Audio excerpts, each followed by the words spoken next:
जय हिंद साथियों, नमस्कार। कैसे हैं आप सभी? अरे गुड मॉर्निंग, गुड मॉर्निंग। घोड़े पे सवार आपको जो शासक दिख रहे हैं, इन्हें क्या कहा जाता है सर? इनका नाम है मेरे दोस्तों, क्या? राव चंद्रसेन। राव चंद्रसेन 1562 से 1581 ईस्वी तक इनका शासन रहा। अच्छा। रानी स्वरूप दे के कहने पर चंद्रसेन को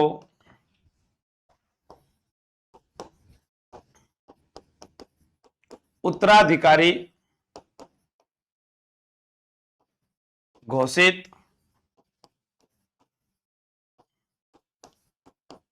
किया गया। आवाज सही आ रही है ना? ठीक है। अच्छा, तो सर मालदेव के बेटे कितने थे? मालदेव के पुत्र, मालदेव के पुत्र जी, मालदेव के पुत्रों में अपने बात करें, राम सिंह। अच्छा, राम सिंह भी बेटा, बिल्कुल राम सिंह, उदय सिंह,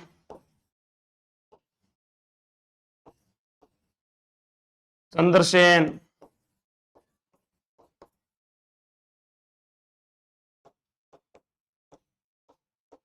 रायमल। अभी एक एग्जाम में प्रश्न पूछा गया कि मालदेव का कौन सा बेटा था जो अकबर के पास सर्वप्रथम गया। अब क्या होता है देखो,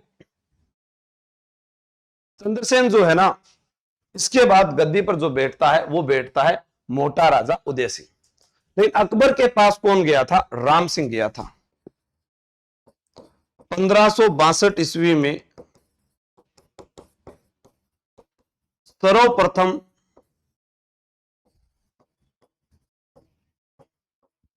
अकबर के पास गया। पहला प्रश्न क्लियर हुआ? जी हुआ सर। मेवाड़ में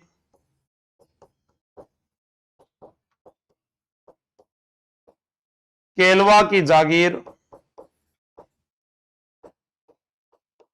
दी गई। मेवाड़ में केलवा की जागीर दी गई। उदय सिंह को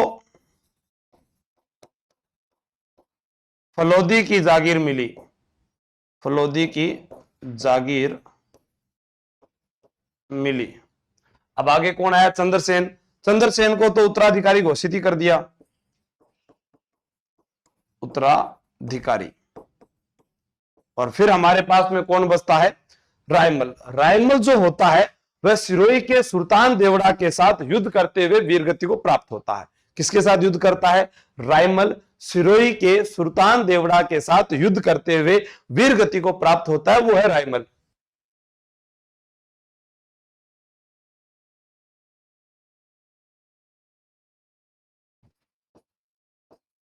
सिरोही के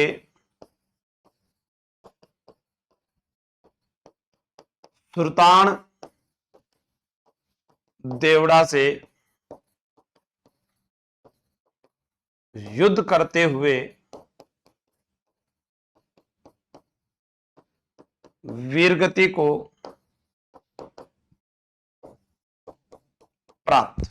सिरोही के सुल्तान देवड़ा से वीरगति को प्राप्त। अब आपसे पूछा जाए, राव चंद्रसेन के पापा मालदेव, ठीक है, मम्मी स्वरूप दे, बेटा राय सिंह। अब देखो, एक आपको मैं तीन चीजें बताता हूं। क्या बताता हूं? इधर पहले लिखते हैं अपने।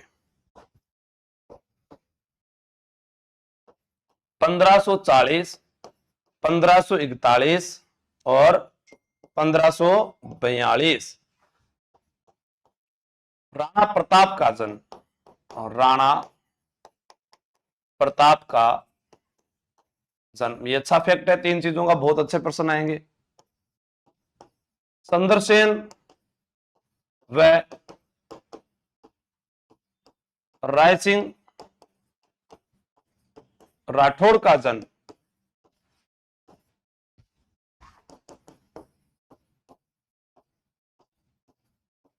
अकबर का जन्म कब हुआ? 15 अक्टूबर को अकबर का जन्म। महाराणा प्रताप का जन्म 9 मई 1540 को। रावचंद्र सेन का जन्म कब हुआ था? इनका जो जन्म है वो हुआ था जुलाई 1541 को। ठीक है ना, ये आपको याद रखना है। 3 चीजें याद आ गई। आपसे पूछा जा सकता है कि इनकी मृत्यु कब हुई। मैं आपको 3 व्यक्तियों की, प्रसिद्ध व्यक्तियों की मृत्यु बताता हूं। जैसे राणा प्रताप की मृत्यु,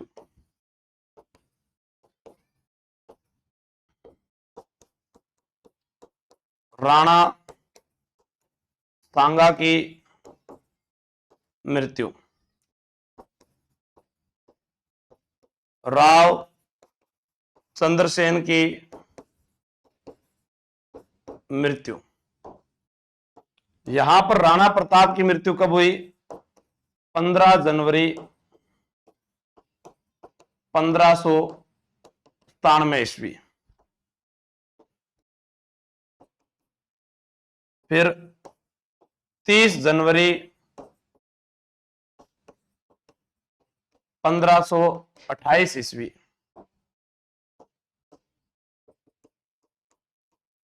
11 जनवरी 1581 ईस्वी। क्या शानदार फैक्ट है। महात्मा गांधी की मृत्यु कब हुई थी?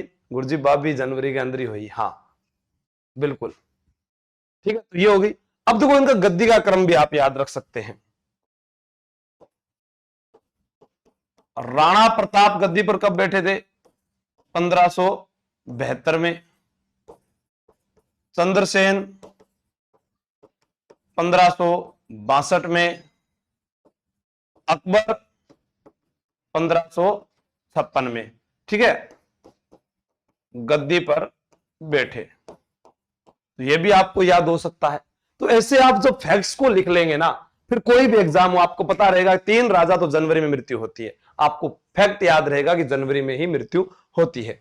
ठीक है। हाँ, अब इसको क्या कहा जाता है? मारवाड़ का प्रताप कहा जाता है, the forgotten hero of Rajasthan कहा जाता है, भूला बिसरा नायक कहा जाता है, राजपूत राजाओं का आदर्श कहा जाता है।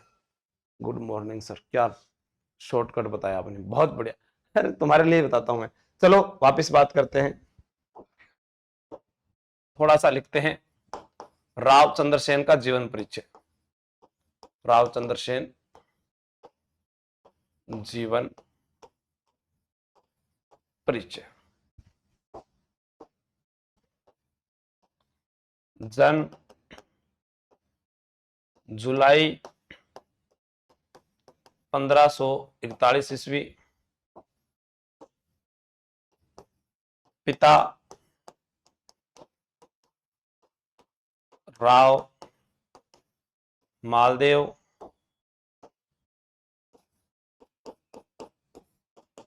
माता स्वरूप दे, जो मेवाड़ की थी ना राजकुमारी। पुत्र, इनका बेटा भी पूछा जा सकता है आपसे कि इनका बेटे का नाम क्या था? राय सिंह।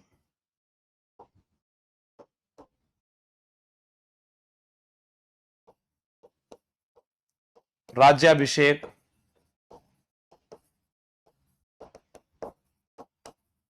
31 दिसंबर 1562 ईस्वी। राज्याभिषेक कब हुआ था? 31 दिसंबर 1562 ईस्वी को। ठीक है, कहां पर हुआ था राज्याभिषेक? जोधपुर में। अब आपसे पूछे जाए उपनाम, यही लिख देता हूं मैं, उपनाम। विश्वेश्वर नाथ रेऊ, और आपसे पूछा जा सकता है मुहनोत नैंसी ने क्या कहा था? तो मैं आपको बता देता हूं उपनाम में, मुहनोत नैंसी के अनुसार भूला बिसरा राजा। क्या नाम था? भूला बिसरा राजा। और उसे क्या कहते थे? The forgotten hero of Marwar. क्या कहते थे? द, और देखो अंग्रेजी के अंदर थोड़ी बहुत गलती हो उसके, FORGTOR, forgotten hero of, HERO, hero of Rajasthan. ये आप लिख लेना, ठीक है। इसी की जगह आपको कई बार राजस्थान की जगह ओब्लिक में आपके पास में मारवाड़ भी लिखा हुआ मिल सकता है, मारवाड़ भी कहते थे, ठीक। दूसरा,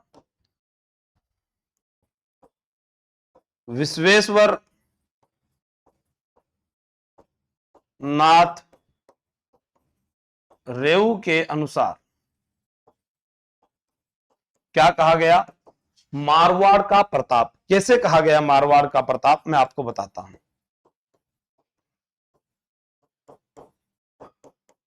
आप मुझे बताएं, महाराणा प्रताप ने मुगलों के साथ युद्ध किया? किया। तो चंद्रसेन ने भी किया। महाराणा प्रताप ने मुगलों की अधीनता नहीं स्वीकार की, तो इन्होंने भी अधीनता स्वीकार नहीं की। महाराणा प्रताप जो है, आपसे पूछा जाए कि महाराणा प्रताप जो है वह अपना राज दरबार छोड़कर गए, तो फिर ये भी राज दरबार छोड़कर चले गए। ये सब चीजें आपको याद रखनी है, ठीक है। और इन्हें क्या कहते हैं? देखो, दो नाम मैंने बता दिए उपनाम में, इधर लिख देता हूं। और विस्मृत वाला राजा, प्रताप का अग्रगामी, प्रताप का पथ प्रदर्शक। और आपसे पूछा जाए, विस्मृत वाला राजा, प्रताप का अग्रगामी, प्रताप का पथ प्रदर्शक, या आपसे पूछा जाए राजपूत शासकों का आदर्श, राजपूत शासकों का आदर्श। अब सबसे बड़ी समस्या इनके सामने क्या आई? जब ये गद्दी पर बैठे तो इनको अपने भाइयों के साथ युद्ध करना पड़ा। हाँ, प्रताप का अग्रगामी लिख दिया ना, ये उपनाम ही है, ठीक है ना। आप ये भी ध्यान रखना, ये भी उपनाम ही है, ठीक है। अब क्या है, अभी अपने बात करें यहां पर, तो इनके भाइयों के साथ युद्ध हुए। जैसे मैं कहूं, दो युद्ध आपको याद रखने हैं, एक 1563 में, तो दूसरा भी 1563 में। पहला नाडोल का युद्ध हुआ पाली जिले के अंदर, जिसमें राम सिंह को हराया था। दूसरा युद्ध हुआ वो लोहावट का युद्ध हुआ, और उसके अंदर उन्होंने अपने भाई उदय सिंह को हराया था।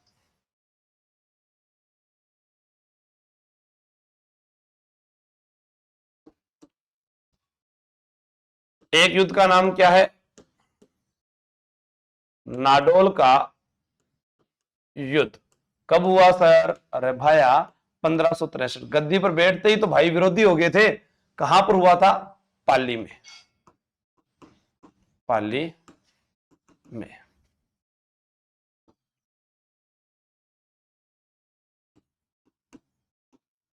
राम सिंह युद्ध हार गया,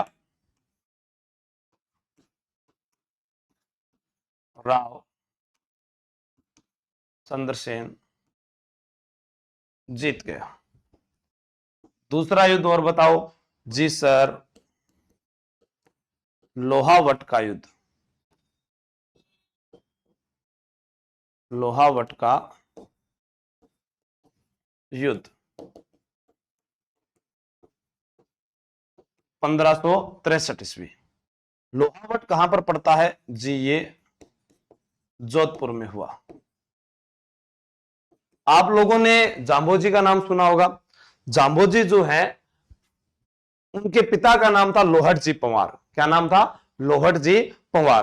तो लोहट जी पंवार जो है, उन्हीं के नाम पर यह लोहावट शहर जोधपुर में है, बसा हुआ, ठीक है। यह भी आगे की बात करते हैं, दोनों भाइयों के मध्य हुआ। इधर उदय सिंह और इधर राव चंद्रसेन। कौन जीता? जी चंद्रसेन। कौन हारा? जी उदय सिंह। सबसे पहले अकबर के पास कौन गया था? जी सबसे पहले अकबर के पास गया था राम सिंह। कब गया था? जी 1562 ईस्वी में। 1562 में क्या हुआ था आखिर? 1562 ईस्वी में अकबर जो है राजपुताना में वैवाहिक संबंध स्थापित करता है। अकबर का विवाह 20 जनवरी 6 फरवरी 1562 को सांभर में भारमल की बेटी हरकाबाई के साथ होता है। आगे अपने पढ़ेंगे, नोट करो।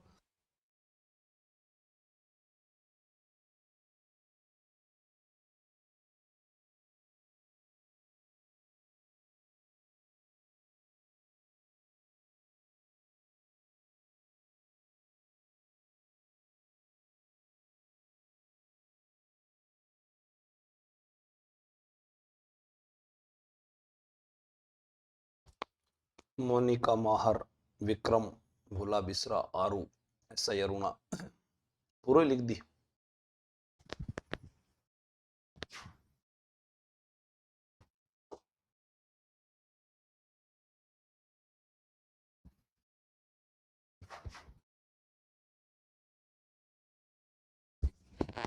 नोट कर लिया क्या? कर लिया सर।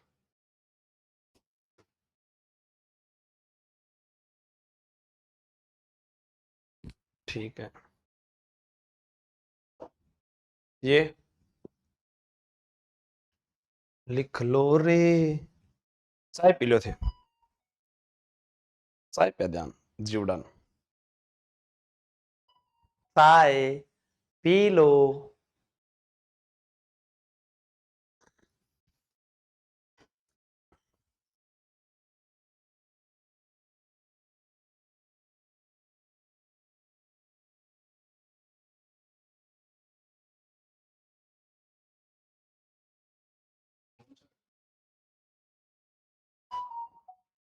नाडोल का युद्ध।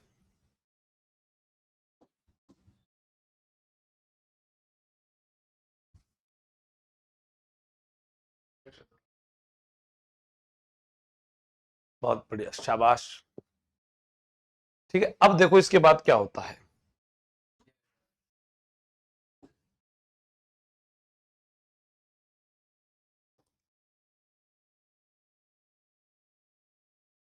अकबर की अधीनता सर्वप्रथम स्वीकार की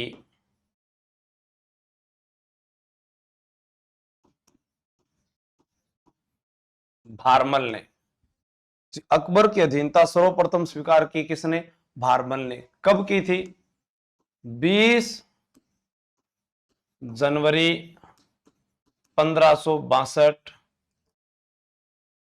ईस्वी को।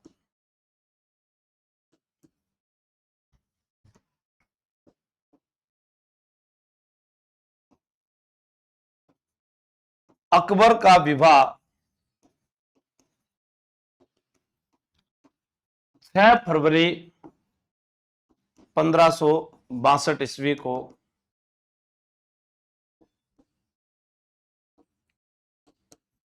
भारमल की पुत्री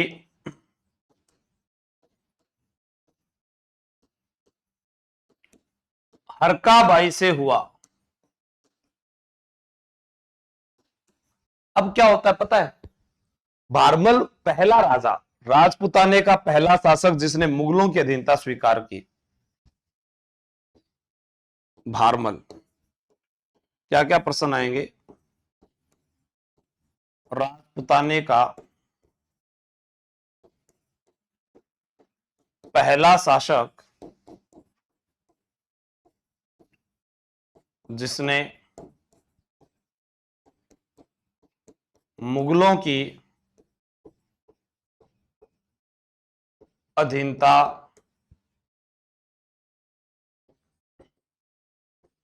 स्वीकार की।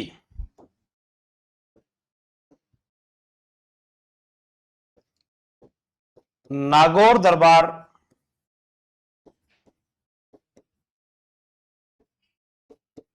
भारमल के दिमाग की उपज था। क्या हुआ, अकबर जो है, अकबर अकबर ने एक नीति अपनाई थी राजपूतों के खिलाफ, सुलह कुल की नीति। अकबर अनपढ़ जरूर था, लेकिन बहुत ही चालाक और तेज चतुर था। अकबर ने यह पहले अनुमान लगा लिया कि राजपुताना के राजाओं के साथ अगर युद्ध किया जाए तो ये वो राजपूत राजा हैं जो अपना शीश कटा सकते हैं पर शीश झुका नहीं सकते। इनके धड़ भी जो है युद्ध के मैदान में लड़ते हैं, ये वो राजपुताना की मिट्टी है। तब इसने सोचा कि इनको कैसे अपने वश में किया जाए। तो अकबर ने क्या किया, यहां के राजा भारमल के साथ, भारमल की बेटी के साथ विवाह कर लिया। अब ब्याह कर लियो तो भारमल ससुरो बन गया। अब ससुरो क्या करियो, अकबर ने समझायो, देखो भाई सब लोग मुझे ताना मार रहे हैं कि तूने मुगलों के साथ बेटी ब्याह दी, मुगलों के साथ बेटी ब्याह दी, ऐसा मुझे पसंद नहीं आ रहा जुआई साहब, आप ऐसे करो सबको अधीनता स्वीकार कराओ। अकबर ने कहा बस डैडी आप इतना कह रहे हैं, आपके लिए मैं इतना नहीं कर सकता, ठीक है नागौर दरबार लगाया जाए। राजस्थान का जो मध्यम जिला है वो कौन सा है जी, मध्यम जिला नागौर ही है। लामपोलोई गांव भी है। राजस्थान का हृदय अजमेर है। तो का नागौर में लगाओ ताकि सभी जगह से सब लोग आए। तो इन्होंने नागौर दरबार लगाया। नागौर दरबार किसके दिमाग की उपज था जी, नागौर दरबार भारमल के दिमाग की उपज था। यहां से ऐसा भी प्रश्न आ सकता है, मुगलों के साथ वैवाहिक संबंध स्थापित करने वाला पहला राजा कौन सा था, भारमल। भारमल कहां का राजा है, आमेर शासक था। ये कहां का शासक था, आमेर का शासक था। ये आपको याद रखना है, ठीक है। नेक्स्ट अपने पढ़ते हैं नागौर दरबार के बारे में। नागौर दरबार, नागौर दरबार कैसे याद करोगे, आपको इंपॉर्टेंट तारीख है और आज याद करा देता हूं। देखो नागौर में अक्षर कितने हैं गुरुजी, तीन। तो तीन अक्षर है तो तीन। पहला अक्षर न, न से नवंबर, और महीना तो नवंबर, तो साल 1570 ईस्वी। हाँ याद हो गया ये तो, नागौर दरबार 3 नवंबर 1570 को लगा। अब अपने बात करते हैं, देखो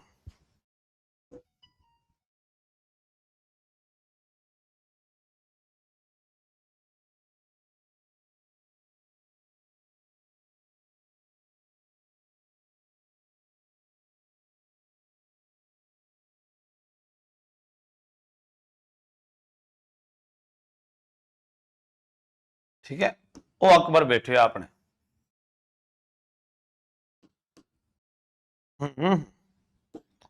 अकबर, इसका नाम क्या है, अकबर। बहुत अच्छा। नागौर दरबार का मतलब क्या है जी, नागौर दरबार का मतलब तो सर आप ही बताओ हमें, मैं बताता हूं, अभी टेंशन मत लो आप, अभी बताऊंगा।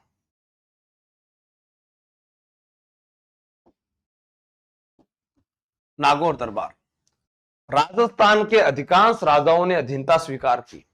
कहां पर लगा था नागौर दरबार, ये आपके सामने जो बनाया है मैंने, इसे आप ये कह सकते हैं कि ये अही छतरपुर दुर्ग है। अही छतरपुर दुर्ग, शुक्र तालाब किनारे, ठीक है। अही छतरपुर दुर्ग शुक्र तालाब किनारे जो है वो नागौर दरबार है। अब यहां पर आपको क्या मतलब याद रखना है, शुक्र तालाब, अकाल राहत कार्यों के लिए शुक्र तालाब का निर्माण करवाया गया। अकाल राहत कार्यों के लिए निर्माण, इसी के पास में नागौर दरबार लगाया। इस नागौर दरबार में जैसे मैं कहूं आपके पास अलग अलग व्यक्ति आए, लेकिन सबसे जो इंपॉर्टेंट दो व्यक्ति हैं, एक व्यक्ति जिसका नाम है राम सिंह, पग दबा रहा है, एक व्यक्ति इधर है जिसका नाम उदय सिंह, तू भी दबा रहा है पग, इसका नाम क्या है राम सिंह, इसका नाम क्या है उदय सिंह। चंद्रसेन के भाई थे। ये दरवाजा खुला है, ठीक है। अन्य राजा, अन्य राजाओं के नाम लिख देता हूं मैं, थोड़ा इसको छोटा कर देते हैं, बहुत ज्यादा बड़ा बन गया ना ये। नागौर दरबार, दुर्ग ज्यादा ही बड़ा बना दिया भाई, ये लो। ठीक है, अन्य जो आए थे जैसे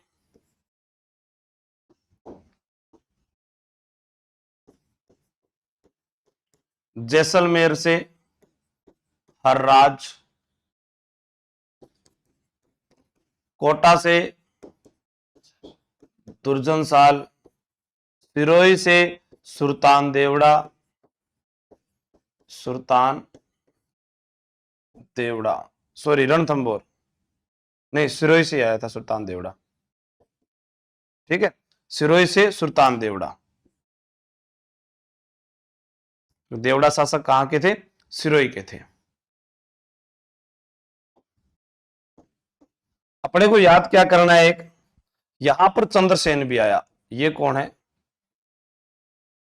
चंद्रसेन भी आया, इसके साथ कहते हैं इसका बेटा भी आया, ये हो गया पुत्र राय सिंह,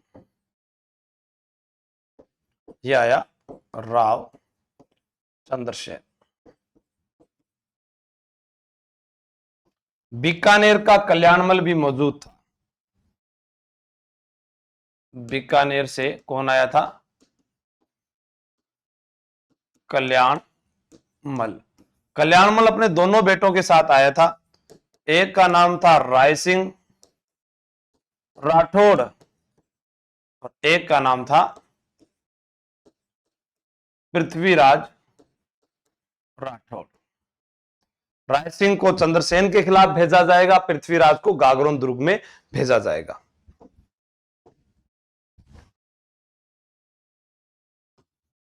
यह दरबार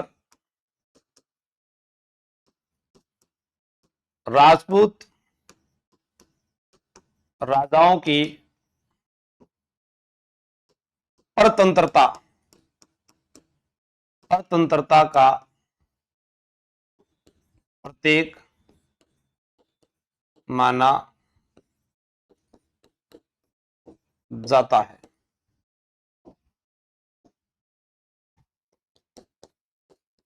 राजस्थान, राजस्थान के अधिकांश राजाओं ने अधीनता स्वीकार की। राजस्थान के अधिकांश राजाओं में संविधानता जो है वो स्वीकार की। अब यहां पर राव चंद्रसेन आया, लेकिन उसने देखा कि जो उसके भाई हैं, एक का नाम क्या है? राम सिंह, और एक भाई का नाम क्या है? उदय सिंह। ये दोनों, चंद्रसेन से कम मनसब था इनका, फिर भी अकबर राजा के बिल्कुल पास में बैठे थे और इसको जगह नहीं दी गई। तो ये आया, लाशें बिछा दूंगा लाशें। चंद्रसेन ने कहा, क्या? इसने बोला, चंद्रसेन ने क्या बोला? अकबर, ये ताकत खून पसीने से बनाई हुई रोटी की है, अगर इतना ही शौक है तो कुत्तों का सहारा लेना छोड़ दे। किसने बोला? राव चंद्रसेन ने। किसको बोला? अकबर को। अकबर को लगा बुरा कि मैं दिल्ली का राजा और तुम्हारे यहां के राजाओं ने अधीनता स्वीकार की और तुम मेरे सामने बोलता है। तब राव चंद्रसेन ने कहा, ठीक है, मैं चला जाता हूं। नागौर दरबार में राव चंद्रसेन आया था, लेकिन यथोचित सम्मान न मिल पाने के कारण अपने पुत्र को छोड़कर वापस आ जाता है।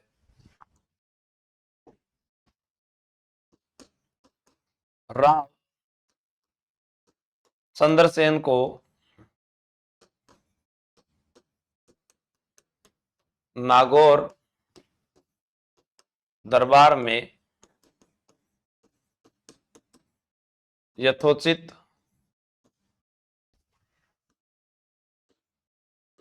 सम्मान न मिल पाने के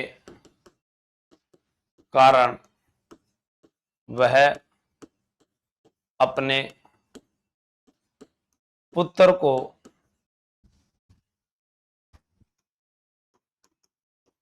छोड़कर वापिस आ जाता है। अब नागौर दरबार से वापिस आया है, तो आपको ही पता है फिर अकबर को बुरा लगा। अकबर ने इसके पास में कई जो है वो आदमियों को भेजा कि आप जाइए और उसको पकड़ के लाइए। यानी अकबर द्वारा चंद्रसेन के खिलाफ कई अभियान चलाए गए। उसमें हुसैन कुली खां है, जलाल खां है, शहबाज खां है, राय सिंह राठौड़ है, नासिर खां, पाइंदा खां, ठीक है, वो सारे आएंगे। जैसे अकबर द्वारा राव चंद्रसेन के खिलाफ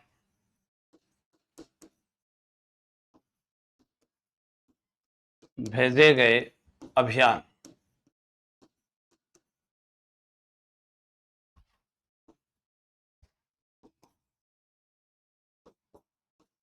हुसैन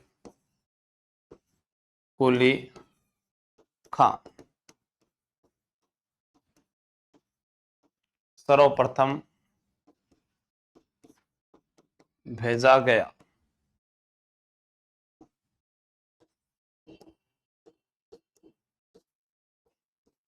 राय सिंह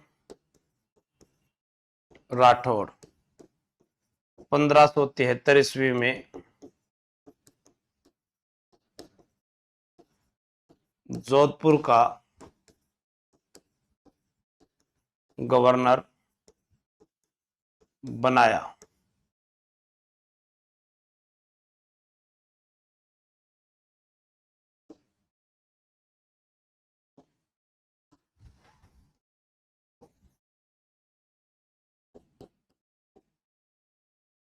जलाल खां, देखो आप पढ़ोगे वहां पर, अरे महाराणा प्रताप, उनके खिलाफ भी जलाल खां जाता है, ये ध्यान रखना। जमा भाटों में सबसे पहले जलाल खां, और उनके खिलाफ कंबलगढ़ दुर्ग पर अधिकार करने वाला शहबाज खां होता है, वो यहां पर भी जाता है।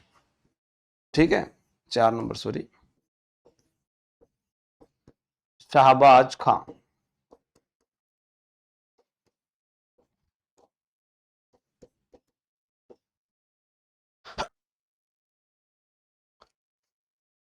पांच नंबर पाइंदा खां। 6 नंबर कासिम खां। 1580 ईस्वी में भेजे गए थे। ठीक है, अब अपने क्या करते हैं, 1580 ईस्वी में गए थे, हाँ।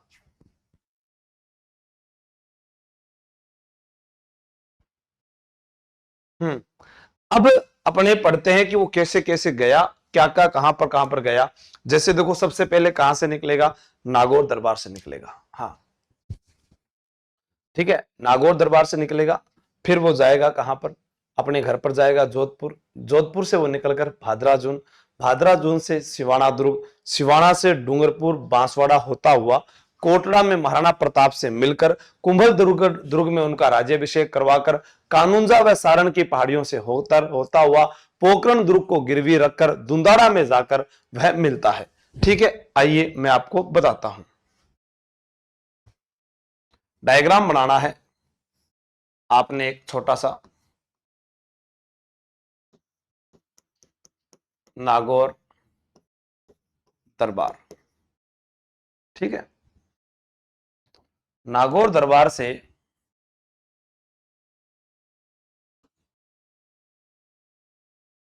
कौन निकला, राव चंद्रसेन। ये निकलकर कहां गया, मैं कहूं सबसे पहले आदमी कहां जाएगा, अपने घर जोधपुर। जोधपुर हूं खटे गयो गुरजी,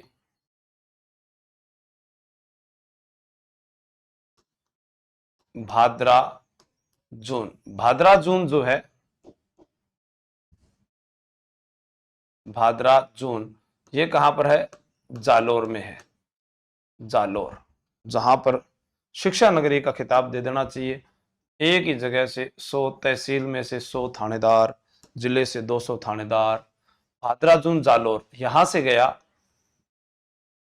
फिर रुका सिवाना। सिवाना जो है मारवाड़ शासकों की शरण स्थली था और यहां पर रुका बाड़मेर में।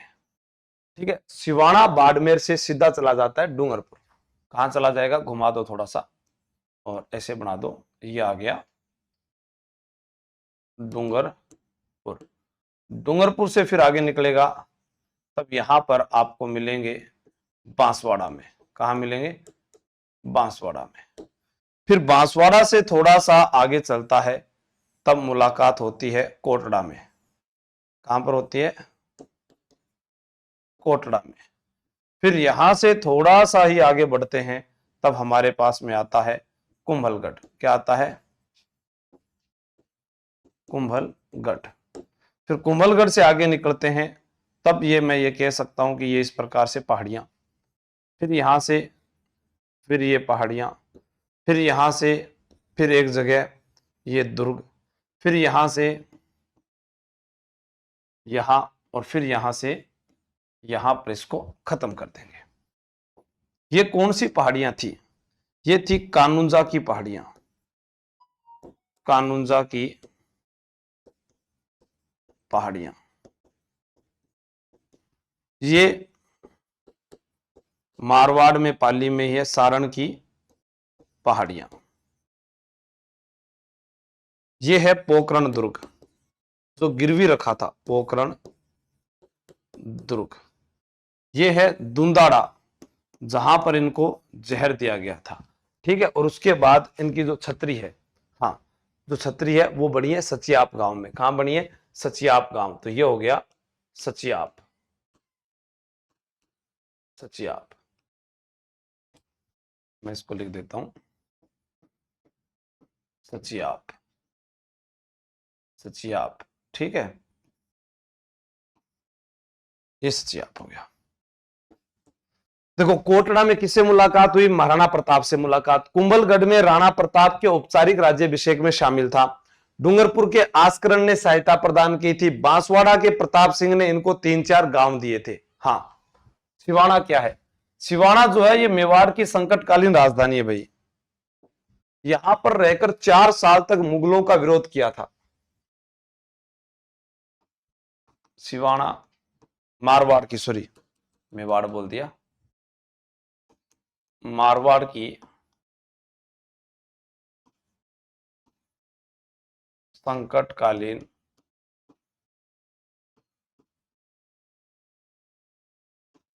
राजधानी। ठीक है,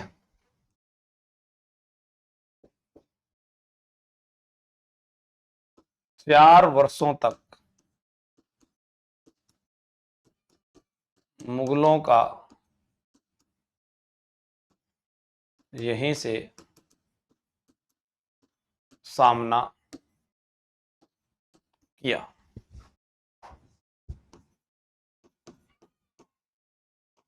आस्करण ने सहायता की। प्रताप सिंह ने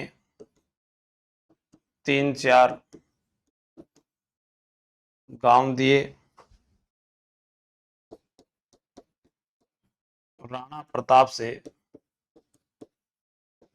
मुलाकात हुई। कोटड़ा उदयपुर में पड़ता है, ध्यान रखना। एक कोटड़ा झालावाड़ में भी है, ये भी ध्यान रखना आप। ठीक है,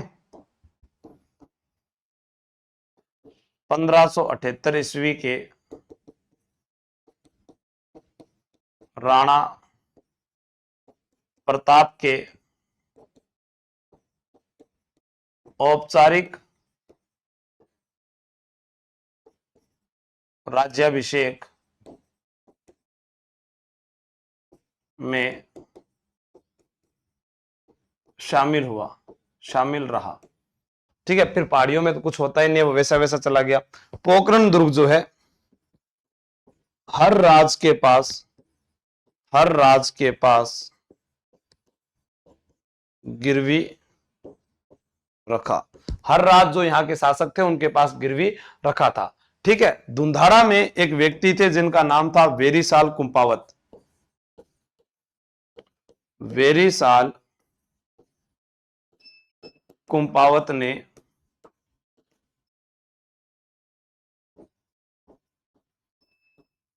जहर दिया, वेरिसाल कुंपावत ने जहर दिया।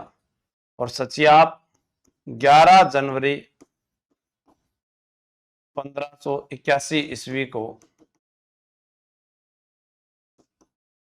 मृत्यु।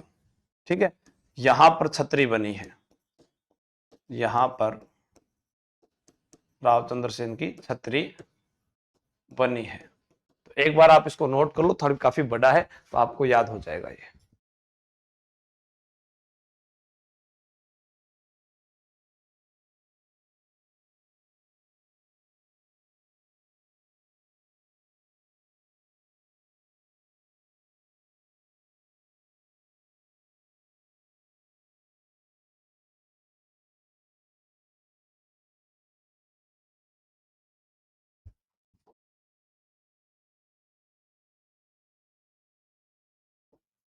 एक लाख फदिया सिक्कों में रखा था, 1 लाख फदिया सिक्कों में, 1 लाख फदिया सिक्कों जो थे उसके अंदर जो है इन्होंने गिरवी रखा था। आगे चलते हैं।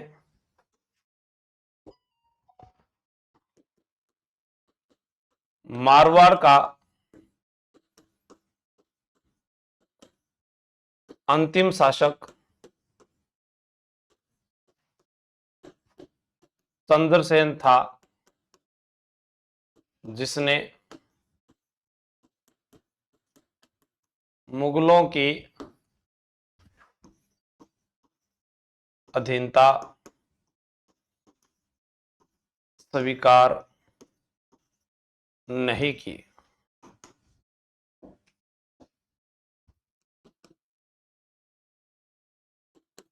मारवाड़ में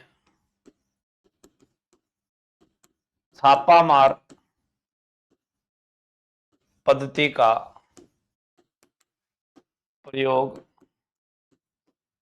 सर्वप्रथम चंद्रसेन ने किया। छापामार पत्ती, जिसे गोरिल्ला पत्ती के नाम से भी जाना जा सकता है, राजस्थान का दूसरा राजा भी इसको कह सकते हैं, क्योंकि पहला राजा जो था वो महाराणा उदय सिंह थे, जिन्होंने, अरे अपने बात करें, उदय सिंह ने क्या किया था, मेवाड़ में सबसे पहले इसका प्रयोग किया था। ठीक है ना।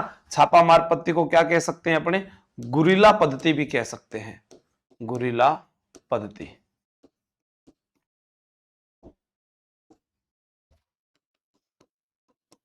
राव चंद्रसेन ने अपनी बहन जो सूरज जो थे, सूरज दे, या जिसको सूरज कंवर कहते थे, बहन सूरज दे का विवाह राणा प्रताप से किया। ठीक है। हाँ,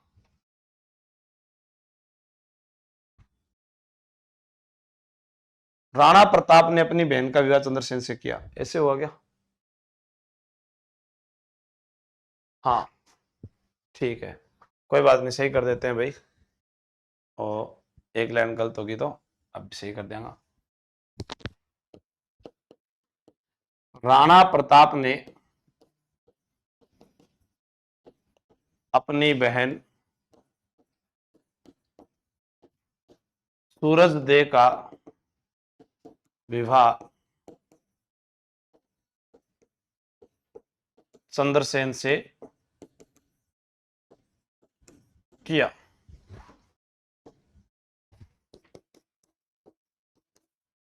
सेठ साहूकारों से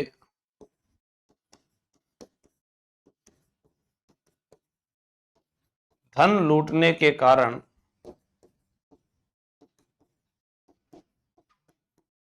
राव चंद्रसेन को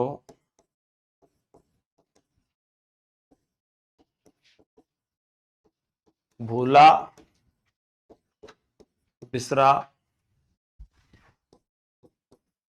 राजा कहा। सेठ साहूकारों से धन लूटा था, इसीलिए तो उसको भूला बिसरा राजा कहा गया। ठीक है। फिर एक बात आपको और लिखनी है,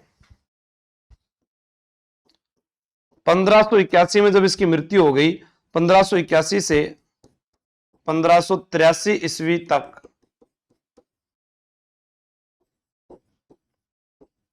अकबर ने मारवाड़ को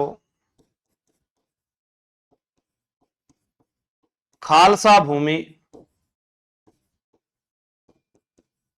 घोषित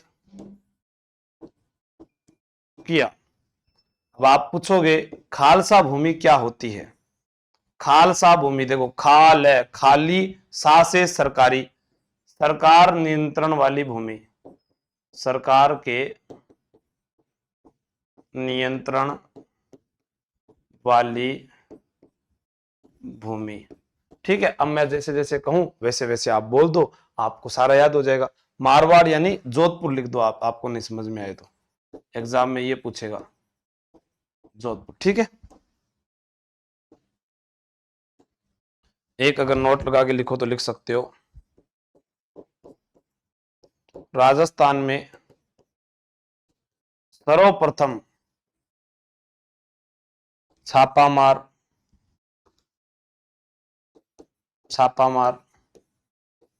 पद्धति का प्रयोग राणा उदय सिंह ने किया। ठीक है, अब आपको मैं बताता हूं यहां पर सबसे पहले क्या याद रखना है। एक तरफ याद रखो महाराणा प्रताप, एक तरफ याद रखो रावचंद्र सेन। जो कार्य महाराणा प्रताप ने किए वही कार्य रावचंद्र सेन ने किए, पर उसने एक गलत कार्य यह किया था कि चंद्रसेन ने आर्थिक सहायता के लिए सेठ साहूकारों का धन लूटा था, इसलिए उसको फॉरगेटन हीरो ऑफ मारवाड़ कहा जाता है। रावचंद्र सेन नागौर दरबार में जाता है पर अधीनता स्वीकार नहीं करता है। वह निकलने के बाद भादरा, जून, सिवाना, मारवाड़ शासकों की शरणस्थली सिवाना है, और वहीं पर रहकर वह, जो आपको याद करना है कि मारवाड़ के अंदर ही रहकर वो क्या करता है, भूलना मत, मारवाड़ शासकों की शरणस्थली सिवाना है, और वहां पर रहकर वह 4 साल तक मुगलों का विरोध करता है। ये आपको ध्यान रखना है। ठीक है दोस्तों, जय हिंद, जय भारत।